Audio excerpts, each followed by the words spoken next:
कन्नप्पा की कहानी, वह भक्त जिसने शिवलिंग पर अपनी आंखें अर्पित कीं। कन्नप्पा की कहानी पेरिया पुराणों में वर्णित है। कन्नप्पा 63 तमिल संतों में से एक थे, जिन्हें 63 नयनार के नाम से जाना जाता था।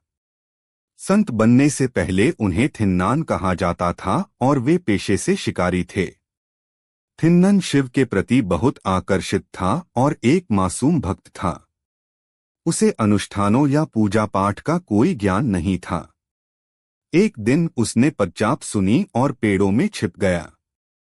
उसने एक अच्छे कपड़े पहने पुजारी, प्रार्थना अनुष्ठान करने वाला व्यक्ति को शिवलिंग के पास आते देखा।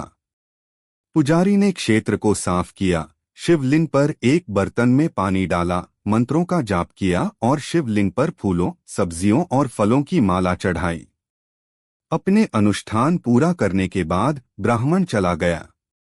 शिकारी को लगा कि वह भी ऐसा कर सकता है। पुजारी के चले जाने के बाद शिकारी ने अपने मुंह में पानी भरा, ताजा मांस लाया और जंगल से फूल तोड़े।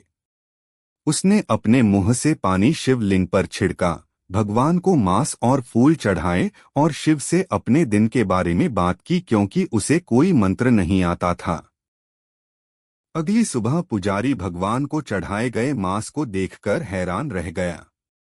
उसने तुरंत उस जगह को साफ किया और फिर से अपनी रस्में पूरी की। पुजारी के जाने के बाद शिकारी हमेशा की तरह मुंह में पानी और मांस लेकर आया, पुजारी का चढ़ावा फेंक दिया और उसकी जगह अपना चढ़ावा रख दिया। यह सिलसिला कई दिनों तक चलता रहा। पुजारी बहुत परेशान और भ्रमित था कि यह कौन कर रहा है, इसलिए उसने अपने अनुष्ठान समाप्त करने के बाद छिपने का फैसला किया। अगले दिन पुजारी पास के एक पेड़ पर छिप गया। शिकारी मुंह में पानी लेकर आया, शिवलिंग पर छिड़का और मांस और वन के फूल चढ़ाए। पुजारी बहुत क्रोधित हुआ और शिकारी को श्राप देने ही वाला था कि तभी भगवान शिव पुजारी के सामने प्रकट हुए और उसे धैर्यपूर्वक देखने के लिए कहा। शिकारी बैठा हुआ शिवलिंगम को अपने पूरे दिन के बारे में बता रहा था। अचानक उसने शिवलिंगम पर एक आंख देखी जो खून के आंसू बहा रही थी। उसने जड़ी बूटियों से खून बहने से रोकने की कोशिश की, लेकिन यह कारगर नहीं हुआ। जब उसके प्रयास विफल हो गए तो कन्नप्पा ने अपनी एक आंख निकालकर लिंगम पर प्रत्यारोपित कर दी। तभी लिंगम पर मौजूद दूसरी आंख से खून बहने लगा। बिना किसी हिचकिचाहट के शिकारी ने सही जगह पहचानने के लिए लिंगम पर अपना पैर रखा और अपनी दूसरी आंख निकालकर लिंगम पर चिपका दी। जैसे ही उसने ऐसा किया, भगवान शिव प्रकट हुए और उसे रोक दिया। शिव ने कहा, रुको कन्नप्पा, रुको। मेरे प्रिय भक्त, मेरे प्रति तुम्हारा प्रेम निस्वार्थ है। मैं तुम्हें तुम्हारी दोनों आंखें वापस दे दूंगा। बताओ तुम क्या चाहते हो?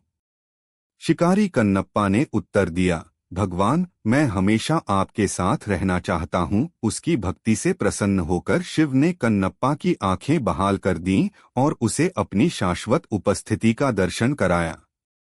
कन्नप्पा तब एक शैव संत बन गए। जिस स्थान पर कन्नप्पा ने अपनी आंखें अर्पित की थीं, वहां आंध्र प्रदेश राज्य के तिरुपति जिले के श्रीकालहस्ती शहर में श्रीकालहस्तीश्वर मंदिर स्थित है। अंत में कन्नप्पा की शिव के प्रति शुद्ध भक्ति और अटूट प्रेम ने उन्हें दिव्य मान्यता और भगवान के साथ अनंत उपस्थिति का आशीर्वाद दिलाया। अपनी आंखें अर्पित करने के उनके निस्वार्थ कार्य ने उन्हें तमिल इतिहास में सबसे सम्मानित संतों में से एक बना दिया।